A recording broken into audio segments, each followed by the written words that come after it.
Yo, everybody. It's Purpose Driven Live Sports Game, and I'm back for another playoff breakdown. So last night we had three matches that I broke down yesterday. It's the Indiana Pacers versus the Boston Celtics. You had the Detroit Pistons versus the Milwaukee Bucks, and then you had the Utah Jazz versus the Houston Rockets. Now the first two games, I'm going to touch on the Boston game a little bit with Indiana. So once again, Boston found themselves down in the third quarter. I believe it was by double digits. And then they came back and won the game by 8 points. The main thing that really told the game for me was Kyrie Irving and Jason Tatum. They both broke out and had 20 plus. Kyrie Irving had 37 points. It was a big game for him. And then Jason Tatum was the second guy who I believe is going to be another catalyst for them. He had 26 points. If those two together are averaging 20 plus, I believe they're the key to the Boston Celtics getting to the NBA Finals this year. And I say that because those are the two scorers on that team that really dictate the pace and to me dictate how if those who are playing bad, it kind of to me has a really profound effect on how the team's going to be doing. Because those guys aren't really impact defensive players. They're guys who, on offense, make or break you. They create shots for themselves. And Kyrie Irving is an underrated passer. He creates shots for others, too. We don't really talk about his playmaking a lot, and I think we should. We just talk about his playmaking in the sense that he's a great shot creator. He's great at getting to the hole, getting to the rim, and finishing. But we don't talk about his passing. He's actually an underrated passer at this point. I also like the move of Brad Stevens putting Terry Rozier next to Kyrie Irving. And I like it because those two, Kyrie Irving and Terry Rozier, can push the pace, especially Terry Rozier. He was a guy last year who was great at pushing the pace. He was great in the playoffs. He was averaging over 20. He was getting up and down. He was getting assists. He was shooting the three ball well. And while he's not really a main option in the offense, he's doing other things. He's still scoring in double digits, but getting 6 assists, 6 rebounds. That's really great for the team. He's playing really good perimeter defense. It's not to the level of Marcus Smart, but it's helping the team win. And if they can continue this where Kyrie, I think if Kyrie averages 25, Jason Tatum can average 23, the offense is flowing, then Boston could actually sweep Indiana because once again, Indiana doesn't really have scoring options. They don't have a guy who can really finish games and take over. And even though it's more of a team effort now that Victor Oladipo is out, I don't think they have enough. They don't have a closer who was Victor Oladipo, and that's really to me hurting them at this point. Now on to the Detroit and Milwaukee game. Once again, now I'm going to say this. Milwaukee did go up by double digits, but the Pistons fought back in the second quarter, and to me their defense is really a key in their rebounding. Milwaukee still out-rebounded them at the end of the game, but in the second and third quarter, the three-point shooting by the Detroit Pistons really kept them in this game and really kept them from getting blown out because at the end of the game, the rebounding to me was the key because you had Pat Connaughton come off the bench and get 18 points and 9 rebounds. You had Ersan Ilyasova only have 3 points, but he also had 10 rebounds. Giannis, of course, he's a rebounding guy. He also had 12 rebounds. So this team, what's helping Milwaukee is they're having different guys contribute on different nights. Sterling Brown was the guy in the last game who's starting out because of Malcolm Brogdon being out. He's the guy who's coming in and he's scoring and he's also playing great defense.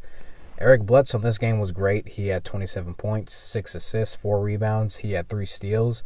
So him being also really that's one of the top 3 scoring options because, of course, Giannis is always going to be this first scoring option.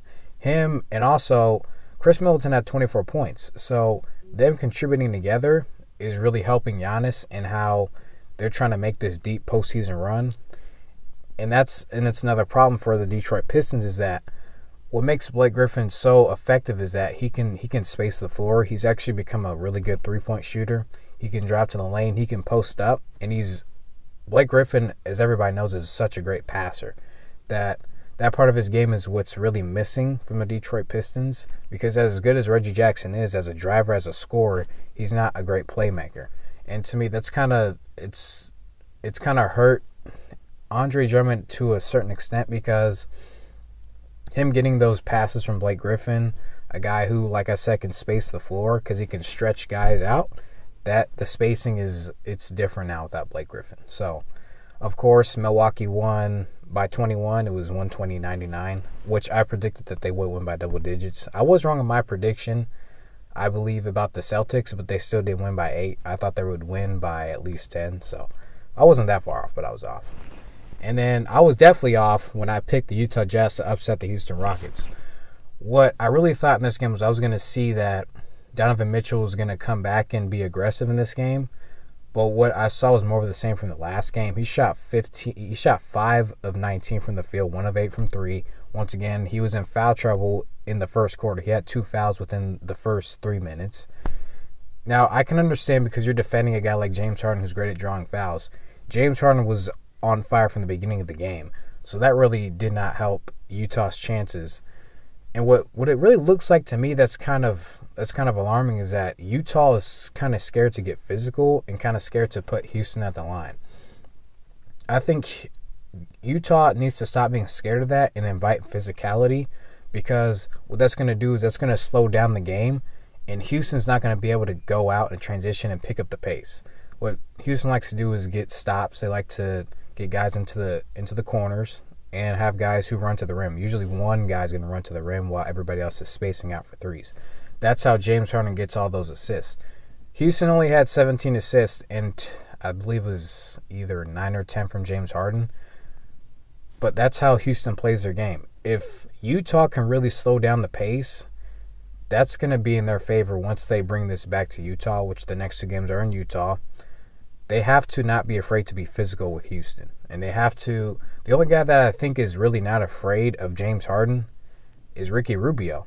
And at the beginning, I didn't think he was a huge factor, but they're playing Ricky Rubio to score, and he's actually being very efficient in scoring, and he's still passing the ball great. Derek Favors in this game, last game, he had 14 points and 12 rebounds. He was doing his thing. He also had 3 blocks. You have Rudy Gobert still posting 11 points, 12 rebounds. He's doing his thing. Donovan Mitchell looks like he's out of it. I don't know what's the matter with him. I don't think he's scared. He just looks shell-shocked for some reason. I don't know really what it is, but he doesn't look like himself. I think him coming home is probably going to give him a confidence boost. And because this Utah Jazz crowd is they're loud, they're so rambunctious, I think that's going to help the Utah Jazz. I don't know now if they're going to split the series. I think Houston might win in 5 games. I'll take the Jazz to win either the next game, Game 3 or Game 4. But I don't think it's going to go to Game 7 because Houston is really in a flow right now. Their defense is great, and that's really going to help them going into the next round. I think Houston will probably win in 5. That's my new prediction for the series. And for Milwaukee and Pistons, I'm still picking Milwaukee in 4. I'm going to take Boston now in 5. I said 6 yesterday. I'm going to take Boston in 5. Indiana might scratch one out, but it really depends on, again, Jason Tatum and Kyrie Irving scoring. That's what it's going to depend on. But back to Houston and Utah, I think, I believe that Rockets are going to win in 5. That's my new prediction. So thank you guys for listening. This was fun talking to you guys about these games last night, and I'll talk to you guys again in the next video.